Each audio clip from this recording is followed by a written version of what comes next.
الحمد لله والصلاة والسلام على رسول الله اما بعد. فقہی قواعد کا یہ دوسرا سبق ہے جس میں ہم سب سے پہلا مجموعہ فقہی قواعد کے جو ہم نے مجموعے بیان کیے تھے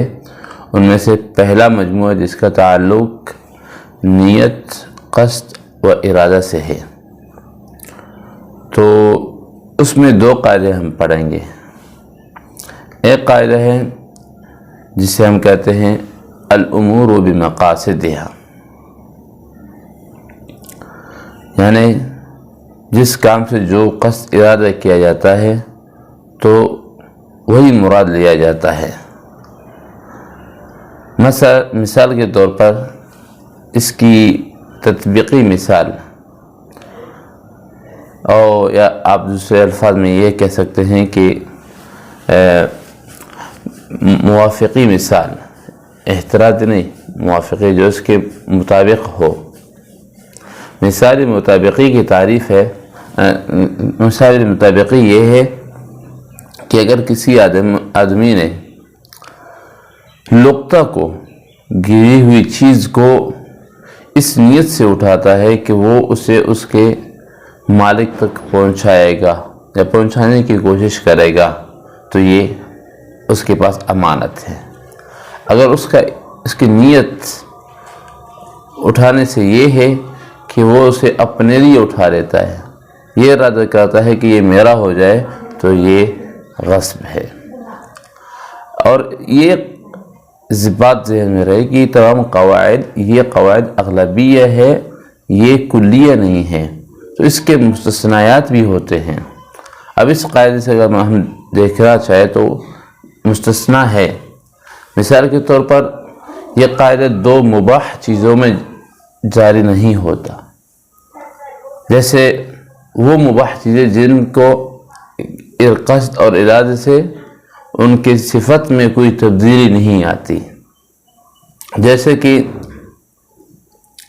اگر اختلاف ہو جائے کہ بیع جو ہے نا وہ ہزلاً ہوا ہے یا مواضعتاً ہوا ہے، تو اس میں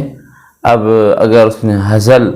مذاق کی نیت کی ہے، مذاق کیا ہے، مذاق سے بیع کی ہے یا مواضعتاً کی ہے، تو دونوں صورتوں میں کوئی خاص فرق نہیں پڑتا، کیونکہ ان کے قصد اور ارادہ سے ان کی صفت میں کوئی تبدیلی یا کوئی جو نا اختلاف نہیں پایا جاتا ہے. اور دوسرا جو قاعدہ ہے آج کے ہمارے سبق کا، وہ ہے العبرۃ للمقاصد والمعانی لا للالفاظ والمبانی،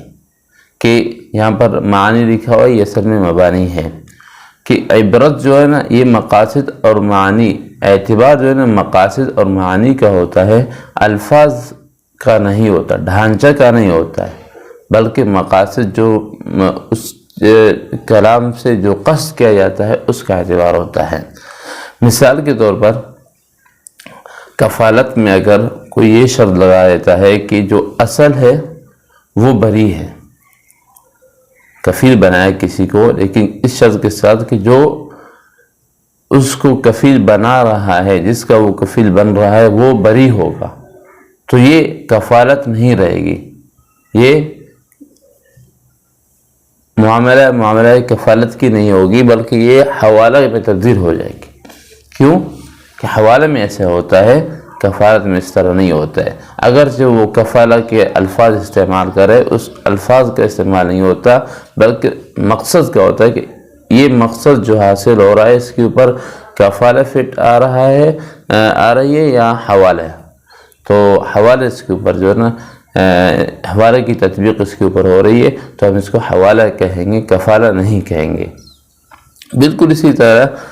اگر کوئی حوالہ کے اندر یہ شرط لگا لیتا ہے کہ محیل بری نہیں ہوگا، محیل کسی صورت میں یہ بری نہیں ہوگا، تو اس صورت میں یہ حوالہ نہیں رہتا، بلکہ چونکہ اس کے اوپر کفالت کی جو نا کفالت کی تطبیق ہو رہی ہے اور کفالت اس کے اوپر صادق آ رہا ہے تو ہم اس کو کفالہ کہیں گے، حوالہ نہیں کہیں گے۔ کیوں؟ اب دیکھا آپ نے، اگرچہ وہ کفالہ کے الفاظ کے ساتھ جو ہے نا وہ عقد کرتا ہے، لیکن اس کے باوجود اس ایک شرط کی وجہ سے وہ حوالہ میں تبدیل ہو جاتا ہے، کفالہ باقی نہیں رہتا۔ اور اسی طرح اگر وہ حوالہ کے اندر یہ شرط لگا لیتا ہے تو وہ شرط حوالہ کا نہیں ہے بلکہ وہ کفالہ کی ہے، تو اس شرط کو جو ہے نا، اس شرط کی وجہ سے وہ حوالہ کفالہ میں تبدیل ہو جاتا ہے۔ اور اس سے جو مستثنیٰ ہے، اس پہ بہت سارے مسائل مستثنیٰ ہے۔ مثال کے طور پر نمبر 1، اگر کوئی بیع کرتا ہے اور بغیر قیمت کے، بلا ثمن کے بیع کا عقد کرتا ہے، کرنے کا ارادہ کرتا ہے، تو یہ اب اس کا قصد ارادہ تو بیع تو ہے لیکن بلا ثمن ہے، اور بیع بلا ثمن نہیں ہوتا بلکہ تبادلہ ہوتا ہے، مبادلۃ المال بالمال ہوتا ہے، تو اس لیے یہ باطل ہے۔ یہاں پر یہ قاعدہ نہیں چلے گا کہ اس کا قصد اور ارادہ بیع کرنے کا ہے تو اس کا قصد ارادہ یہاں پر نہیں چلے گا، اس لیے کہ وہ جو شرط ہے بیع کے اندر وہ نہیں پائی جا رہی ہے۔ اور اسی طرح اجارہ کے اندر، اگر اجارت کے اندر وہ کہتا ہے کہ بلا ثمن، بلا اجرت کے جو نا، بلا اجرت کے اگر یہ عاریت ہو جائے، عاریت میں جو نا عاریت منعقد ہو جائے تو یہ ایسا نہیں ہوتا ہے۔ اگر کوئی آدمی کسی سے جو نا کوئی چیز اجارہ کے الفاظ کے ساتھ لیتا ہے کہ استاجر منک، میں آپ سے یہ اجرت پہ لے رہا ہوں، یا کوئی کہتا ہے کہ میں آپ کو یہ اجرت پہ دے رہا ہوں، اور پھر وہ جو نا آگے کہتا ہے کہ میرا یہ اجرت کے الفاظ استعمال کرنے سے یہ مراد ہے کہ یہ عاریت منعقد ہو جائے، تو عاریت اجرت کے الفاظ سے منعقد نہیں ہوگا، یہاں پر اس کے قصد اور ارادے کا اعتبار نہیں ہوگا۔ اس طرح اور بھی بہت سارے مسائل ہیں جہاں پر قصد اور ارادے کا اعتبار نہیں ہوتا۔ تو آج کے ہمارے جو پہلا مجموعہ ہے جس کا تعلق نیت اور قصد و ارادے سے ہے، اس کے اندر 2 قواعد ہمیں بیان کیے۔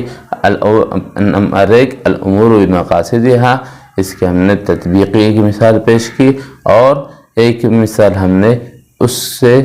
کی احترازی بھی پیش کی ہے، اس کی جو مستثنیات کی بھی ایک مثال ہم نے پیش کی ہے۔ اور اسی طرح دوسرا قاعدہ ہے العبرۃ بالمقاصد والمعانی لا للالفاظ والمبانی، کہ اعتبار جو مقصد اور معنی کا ہوتا ہے، الفاظ اور مبانی کا نہیں ہوتا۔ تو اس کی ہم نے ایک تطبیقی مثال پیش کی، اور 2 ہم نے مثالیں اس کے مستثنیات کی پیش کی۔